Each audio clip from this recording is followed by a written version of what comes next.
Noi aici bătrâni am trăit altă viață, am fost munciți. Acum copiii au toate necesare pentru a învăța, pentru a face studii.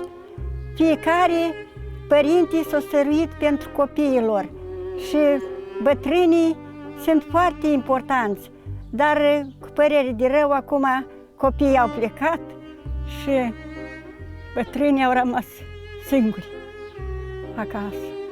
E foarte grea singurătate. Dacă sunt doi, dacă sunt soțul cu soția, dacă au copii în prejurul lor, mai este mai ușor. Dar de multe ori rămân numai soțul și soția, unul decedează și rămâne unul singur. Și e foarte dureros când rămâne un părinte singur și așteaptă copiii toată vremea să fie acasă, mai ales din depărtare. În musafirii se duc, dar rar părinți care se duc la copiii lor în depărtare. S-a dus fratele meu acolo și îi pare foarte rău că s-a dus. A vândut casa și s-a dus.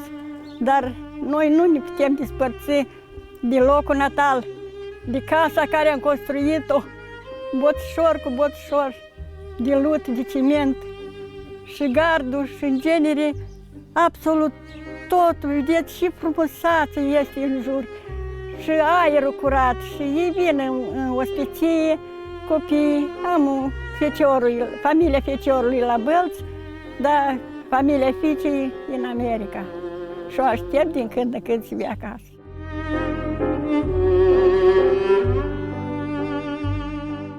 Dragii mei copii, mi este foarte dor de voi și vă așteptăm fără nerăbdare să veniți acasă.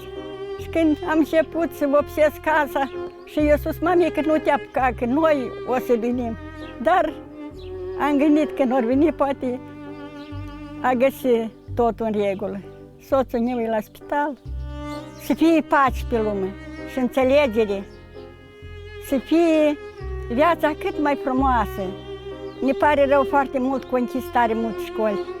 Dacă au rămas Butești, care era înainte satul Butești, au fost cu cei mai mulți învățați, ia ca scătați arhiva și amu a rămas satul fără școală. Asta e ceva dureros tare.